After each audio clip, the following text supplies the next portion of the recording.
Nighthawks, my street talk, you can't fuck with it.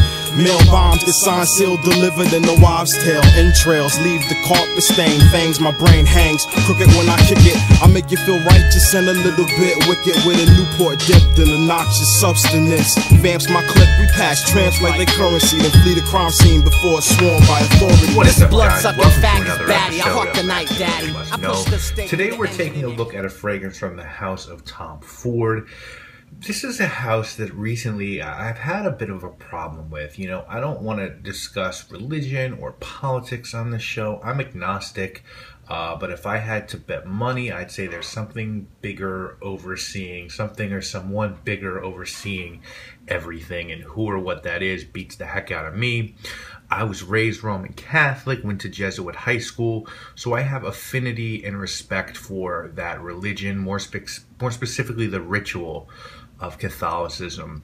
But even as my own philosophy on religion has evolved over time, I still try to stick to one rule or tenet, and that's not to make fun of anyone else's religion. Should you be able to do that without getting shot? I think so. I absolutely think so. But I also think it's in poor taste to make fun of anyone's religion. That's just my opinion. I'm also, of course, for freedom of speech and expression. But I found it quite offensive when Tom Ford came out with a jewelry piece that was a crucifix made out of penises. I think it's lame.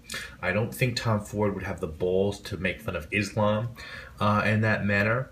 And if I'm being honest, Tom Ford as a designer makes some beautiful pieces, and the quality of those pieces is second to none.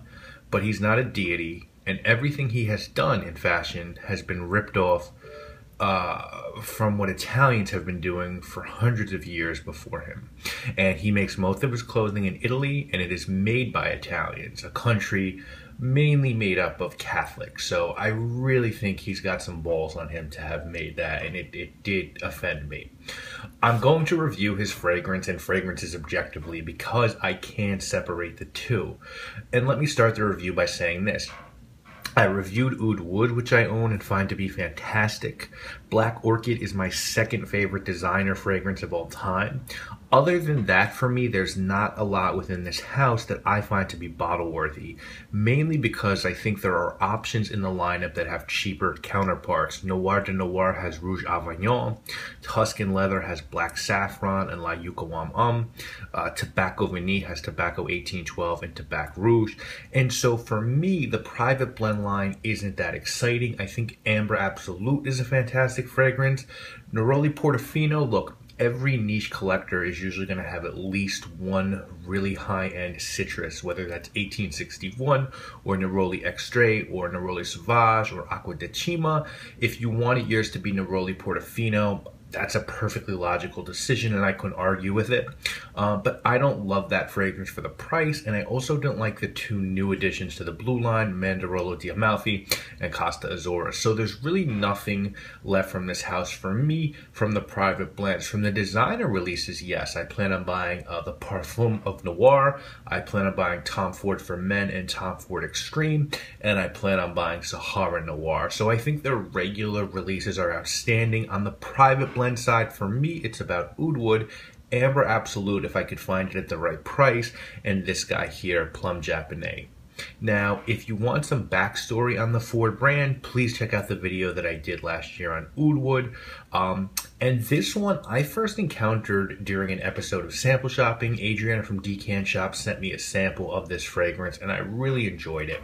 To make a long story short, for my birthday in January, my mother bought me this bottle. From Saks, Tom Ford's private blends are available at a wide variety of locations in New York City, Bloomingdale's, Saks, Bergdorf's, the Tom Ford Boutique. Online, you can find them at those same places, and of course, Lucky Scent. Pricing on this fragrance, a 50 ml bottle, is $215, which is the size you see in front of you. $295 for a 100 ml or $525 for a 250 ml flacon. This fragrance was released in 2013, and the notes on this guy are saffron, cinnamon bark, everlasting flower, sour cypress, umi plum, plum liqueur, Camellia japonesa, oud wood, amber, benzoin, fir balsam absolute, vanilla absolute, and infusion. Now, as far as your presentation goes, these come in a dark brown box with some texture. You have a sticker on back. You have some information on the bottom. You have your badge code stamped on the bottom and the barcode. Plum Japonais, eau de parfum. They open as such, where the fragrance goes inside, and the bottles are all the same. The colors sometimes vary. This one, Tom Ford Plum Japonais, eau de parfum 50 ml, sticker on the bottom, gold Tom Ford on the top, very light cap, not heavy, and the sprayer sometimes do require a little bit of force to push down with, but they do spray quite well. So I'm going to talk more about the presentation on these Tom Ford private blend fragrances later. This one really is a wonderful fragrance. It, to me, really does smell like drinking a spiced plum warm toddy or ume plum liqueur in a temple with incense burning. That's the best visual I can give for this one. Sometimes fragrances don't really lend themselves to visuals. This one really does. It opens up with some cinnamon and some vanilla and a little bit of floral notes. And there's a fragrance that reminds me quite a bit of this one at the opening called Fille en Aiguille, which I also own. And that's by Serge Lutens. That's a spicy, dark scent, sort of like a pine needle, a balsamic pine needle scent. And these are pretty similar, but I think the main difference for me is that with this one, it has more fruitiness. You can really smell the stone fruit here. So you've got that spicy top, and as you get into the middle, you start to really get that stewed plum note. It's a jammy fruit note. It's not fresh. It's like a heavy resinous fruit note. But the plum really does combine with the spices and vanilla to smell very holiday-like and quite festive. And then sort of towards the dry down and ending of this fragrance, that resin and incense sort of becomes the prime player, and it starts to assert itself. So by the end, you have this really spicy and sweet fruity incense that's just very unique and quite beautiful. Performance on this fragrance is excellent. It lasts better than it projects, but it's not a skin scent. It's also not a monster, which is okay. I find that incense scents that project beastly can be dangerous unless you use caution. I am fine with the performance on this one. It is a 10-hour scent. It does what it should do, and it gives nice sillage. Absolutely unisex, through and through. Cold weather juice. This isn't for summer, though you could pull it off on spring evenings, and I think this is best suited as a night out scent or perhaps a date scent. Probably a bit too complex and dark for the workplace. If you couldn't get this, or you don't want this, or can't afford this, what I would compare it to is Fille en Aiguille for sure by Serge Lutens. I have not smelled the original Andy Warhol Bond, which is a plum fragrance, so I can't comment on that one. I don't think this smells like Japan Noir, which is a discontinued Tom Ford private blend scent. So the only thing I really can say is if you want that similar vibe and you can't afford this, do look at Fille en Aiguille, which you can usually find online for about $80, $90.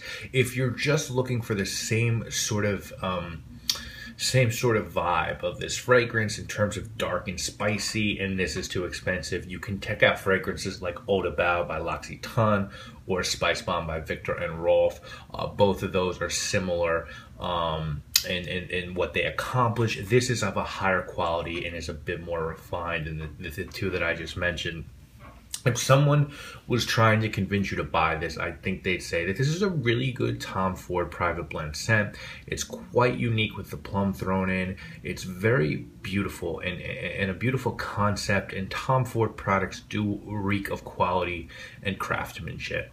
I think someone trying to convince you not to buy this would say that Fille en Aiguille is very similar for about $150 less.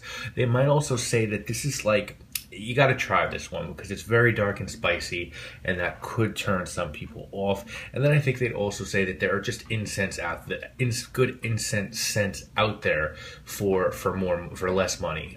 So you might not or shouldn't have to pay that much for this one.